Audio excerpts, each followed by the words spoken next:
देखो यहाँ तक जब तक यहाँ रहेगा तो ना कोई अट्रैक्शन है ना कोई रिपल्शन है। जैसे ही इसके अंदर आएगा तो अट्रैक्शन और रिपल्शन स्टार्ट हो जाएगी। हेलो दोस्तों, आज हम स्टार्ट करने वाले क्लास 10th फिजिक्स का एक इंपॉर्टेंट चैप्टर जिसका नाम है इलेक्ट्रिसिटी। दोस्तों इसमें हमें क्या क्या पढ़ना है?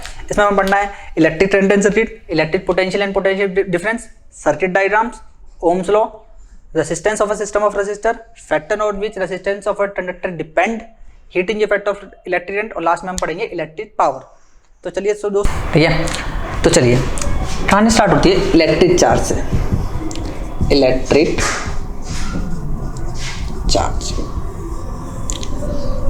ठीक है।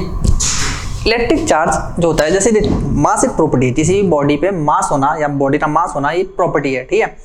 ऐसी चार्ज एक प्रॉपर्टी है। चार्ज दिखाई नहीं देता, चार्ज होता है या नहीं होता उस पर बात करेंगे। चार्ज एक प्रॉपर्टी है, बॉडी की खासियत है। पहले बात तो ये समझ लो कि हर एक बॉडी चार्ज है, हर एक बॉडी यूनिवर्स में हर एक बॉडी पे चार्ज है, होता ही होता है। हमें फील नहीं होता क्योंकि नंबर ऑफ, जैसे इस रजिस्टर पे हमें चार्ज ऐसे करके फील नहीं होगा क्योंकि इस पे नंबर ऑफ इलेक्ट्रॉन्स यानी नंबर ऑफ पॉजिटिव चार्ज और नंबर ऑफ नेगेटिव चार्ज बराबर है। तो जो इस पे नेट चार्ज है 0 है। ध्यान समझो, अगर किसी बॉडी पे, मान लो इस बॉडी पे 10 ही इलेक्ट्रॉन है और 10 ही प्रोटॉन है, तो जो हर एक इलेक्ट्रॉन ने हर एक प्रोटॉन को पलट के रखा हुआ है, तो इसका नेट चार्ज कितना हो गया? 0। नेट चार्ज कितना हो गया? 0। इसका मतलब ये नहीं कि इस पे चार्ज 0 है, चार्ज है पर नेट चार्ज 0 है। चार्ज है पर नेट चार्ज 0 है। चार्ज का फायदा क्या होता है या होता क्यों है? चार्ज एक प्रॉपर्टी है। जैसे डिफाइन करेंगे, it is a property of a matter due to which it can either attract or repel other object। ठीक है, ये प्रॉपर्टी है जिसकी वजह से ये किसी और बॉडी को या कोई भी अदर बॉडी किसी को अट्रैक्ट करती है, रिपेल करती है। इस खासियत की वजह से इलेक्ट्रिक चार्ज वाली प्रॉपर्टी हर एक बॉडी पे होती है। जितनी भी बॉडीज हैं सब पे चार्ज है।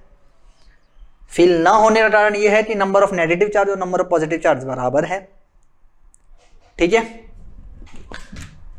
चार्ज दो तरह के होते हैं, एक होता है नेगेटिव चार्ज, ये नेगेटिव ले रहा है ना, इसे लेते हैं पॉजिटिव चार्ज, माइनस और प्लस। एक होता है नेगेटिव चार्ज, एक होता है पॉजिटिव चार्ज, ठीक है। आपको पता होगा like charges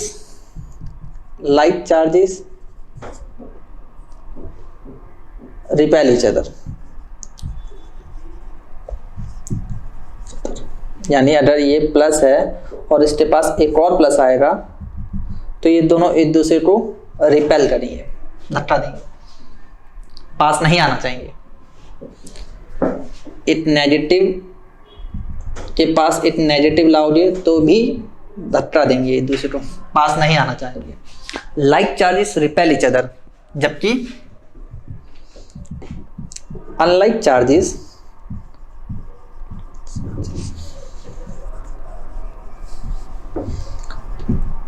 attract each other. जैसे एक पॉजिटिव के पास नेगेटिव लाओगे तो ये दोनों एक दूसरे की तरफ अट्रैक्ट करेंगे, यानी खींचे चले आएंगे, ठीक है। तो ध्यान रखना है, like charges repel each other, unlike charges attract each other, ठीक है। इतनी कहानी समझ में आ रही। आगे चार्ज को डिनोट किया जाता है, इट इज डिनोटेड बाय, ये या तो कैपिटल क्यू से डिनोट कर लो या कहीं पे आपको छोटा क्यू भी दिखाई देगा, ठीक है। It is denoted by Q. इसकी एसआई यूनिट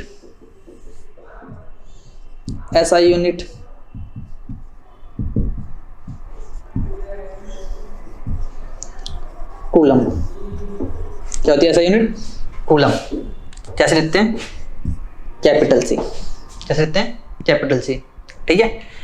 कूलम की एक छोटी सी 2 यूनिट और होती है, एक होता है माइक्रो कूलम, एक होती है मिली कूलम, एक होती है माइक्रो कूलम।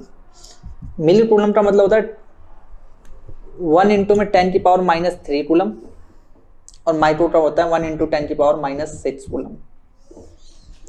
कूलम भी एक बड़ी यूनिट है, उनसे छोटी छोटी यूनिट्स है माइक्रोकूलम और मिलीकूलम। ये छोटी यूनिट्स क्यों होती हैं अभी मैं समझाऊंगा आपको, ठीक है। और इस बात को जानते जानते आप इतना और जान लीजिए कि किसी भी बॉडी पे ना जो मिनिमम चार्ज होता है वो 1 इलेक्ट्रॉन का चार्ज होता है। जो 1 इलेक्ट्रॉन का चार्ज होता है वो होता है कितना है 1.6 × 10⁻⁻19 कूलम। ये 1.6 × 10⁻⁻19 कूलम, ये मिनिमम चार्ज है किसी बॉडी पे, इससे कम चार्ज किसी बॉडी पे होता नहीं है, ठीक है। इतना समझ में आ गया आप सबको?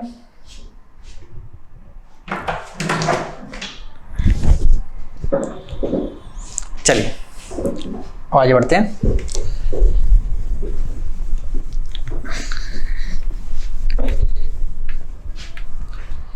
ये टर्म है इलेक्ट्रिक फील्ड। इलेक्ट्रिक फील्ड देखो आपके एनसीईआरटी क्लास 10th में इसका कोई यूज नहीं है। मैं इसे सिर्फ एक रीजन से समझाता हूं कि मुझे पोटेंशियल डिफरेंस समझाने में आसानी हो।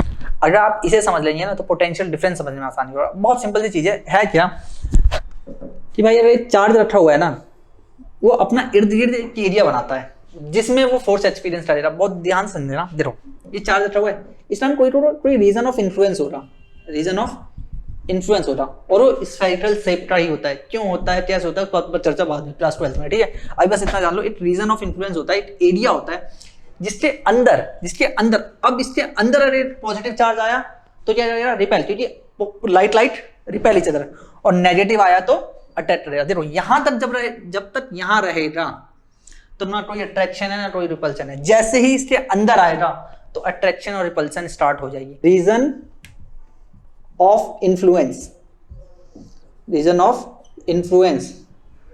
अंडर विच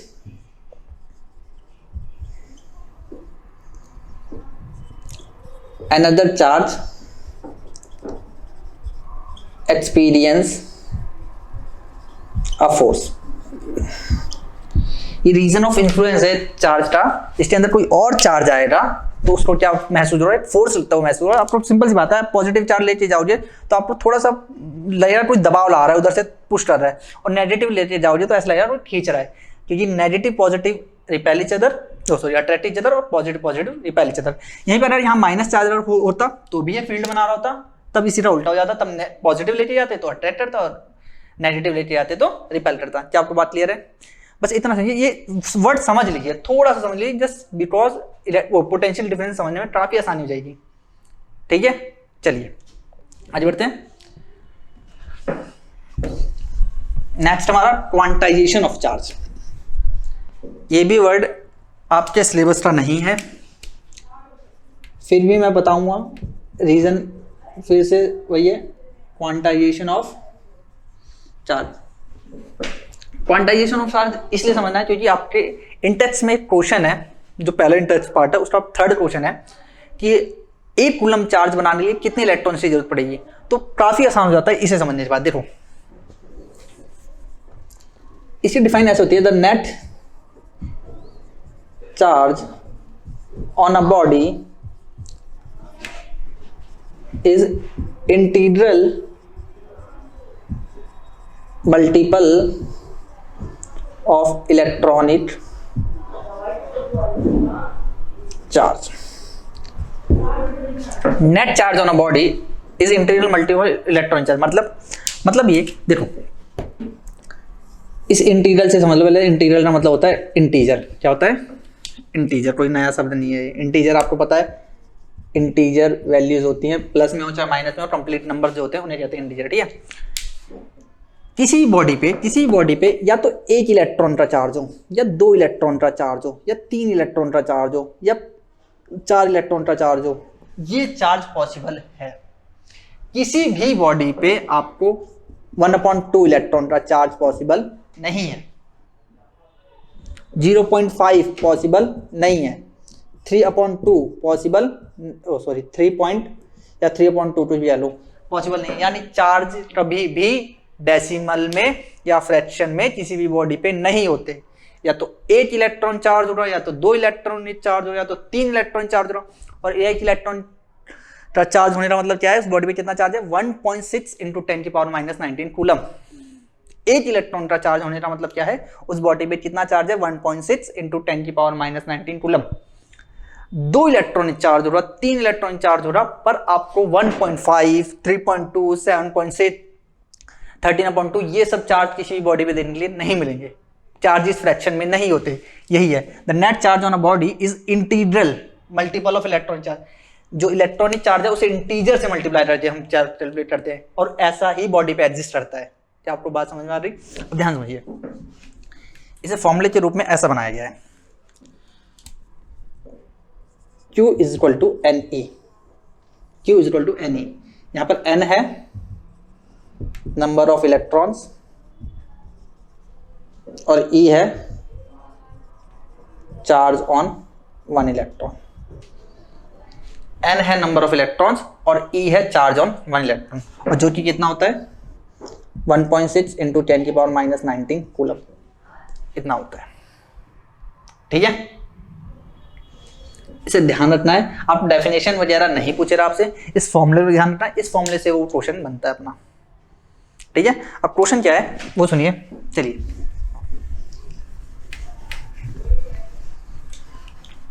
क्वेश्चन देखिए क्या बोलता है। The net charge on a body is integral multiple of electronic charge. ठीक है, हाँ क्वेश्चन ये, calculate number of electron constituting 1 coulomb of charge. Intex का क्वेश्चन नंबर 3 है आपका, पहले इंटेक्स का क्वेश्चन नंबर 3। ठीक है, चैप्टर 12 है ना। Calculate number of electron constitute 1 coulomb of charge. तो देखिए कह रहा है कितने इलेक्ट्रॉन की जरूरत पड़ेगी 1 कूलम चार्ज बनाने के लिए। मेरी बात ध्यान समझिए कि हमारा चार्ज जो है 1 इलेक्ट्रॉन पे इतना होता है। ठीक है, 1 इलेक्ट्रॉन पे था यार। अब गैस कीजिए, अगर 2 इलेक्ट्रॉन पे चार्ज कोई बोले तो क्या होगा, इसको 2 से मल्टीप्लाई कर देंगे तो 3.2 इंटू 10 की पावर माइनस 19 कूलम चार्ज हो रहा। कोई मेरे से 3 पे पूछता तो मैं क्या बोलता, 3 से मल्टीप्लाई 4.8 इंटू 10 की पावर माइनस 19 कूलम। पर उसने मुझसे ये समझ पूछा, उसने पूछा चार्ज मैं तुम्हें बता रहा हूं कितना होना चाहिए, 1 कूलम। तुम बताओ कि कितने इलेक्ट्रॉन्स की जरूरत पड़ेगी, कितने number of electrons, Q is equal to NE में उसने ये दिया है, ये तो हमें पता ही होता है। ये पूछ रहा है वो कि कितने इलेक्ट्रॉन बनाओगे। जैसे 2 इलेक्ट्रॉन मिला रहा हूं तो 3.2 इंटू 10 की पावर माइनस 19 कूलम का चार्ज बन रहा है। 3 इलेक्ट्रॉन मिला रहा हूं तो 4.8 इंटू 10 की पावर माइनस 19 कूलम का चार्ज बन रहा है। तो कितने इलेक्ट्रॉन्स मिलाओगे तो आपका जो है 1 कूलम, कितना चार्ज बनाना है, 1 कूलम। तो आओ इसे करते हैं। देखिए Q is equal to NE, charge बनाना है 1 कूलम। कितना बनाना है, 1 कूलम। ठीक है, और नंबर ऑफ इलेक्ट्रॉन्स हमें नहीं पता। चार्ज ऑन 1 इलेक्ट्रॉन 1.6 इंटू 10 की पावर माइनस 19 कूलम। ये तो मल्टीप्लाई में इधर जाके डिवाइड में 1/1.6 इंटू 10 की पावर माइनस 19 n। ठीक है, पॉइंट हटाओ जो ऊपर 0, ये नीचे माइनस में, ऊपर जाके प्लस में 10 इंटू में 10 की पावर 19 अपॉन में 1/6। ठीक है, ये इससे 0 दे दे रहा तो इसे हो जाएगा 100, ये हो जाएगा 10 की पावर 18, ये हो जाएगा 16, और जब आप इसको इससे डिवाइड करोगे तो आएगा 6.25 इंटू 10 की पावर 18। नंबर है तो कोई यूनिट नहीं आएगी। अब देखिए 6.25 इंटू 10 की पावर, काफी ज्यादा इलेक्ट्रॉन, मतलब देखो कितने इलेक्ट्रॉन, ये कितने हैं 6.25 इंटू 10 की पावर 18। अगर आप पॉइंट रखिए 2 0 लगा दो और 2 0 से यहाँ से 2 0 काट दो तो 625, उसके बाद यहाँ पर बचिए 16 0। 1 2 3 4 5 6 9 10 11 12 13 14 15 16,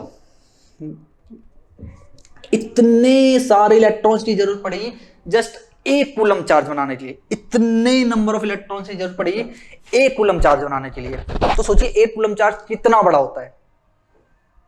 ये ऑलमोस्ट जो इलेक्ट्रॉन चार्ज है ना, ऑलमोस्ट 0.0000 बहुत छोटा नंबर है। जस्ट 1 कूलम चार्ज बनाने के लिए आपको इतने सारे इलेक्ट्रॉन्स की जरूरत पड़ती है 1 कूलम चार्ज बनाने के लिए। ठीक है, यह आंसर। और इसलिए जो हमने अभी यूनिट पढ़ी है मिली कूलम और माइक्रो कूलम, इसलिए इनकी जरूरत पड़ती है। मिली कूलम क्या होता है 1 इंटू 10 की पावर माइनस 3 कूलम, और माइक्रो कूलम क्या होता है 1 इंटू 10 की पावर माइनस 6 कूलम। माइक्रो पटरा शब्द ऐसे होता है, ये होता है माइक्रो, इसे सिंबल को कहते हैं म्यू, क्या कहते हैं म्यू। प्रोनाउंस सुनने के लिए आप ऐसे बोलते हैं आधा म, ये छोटे ऊंची मात्रा म्यू, म्यू प्रोनाउंस होता है, लिखते हैं ऐसे इंग्लिश में और पढ़ते ऐसे माइक्रोकुलम में। क्या आपको बात क्लियर है पटरा? चलिए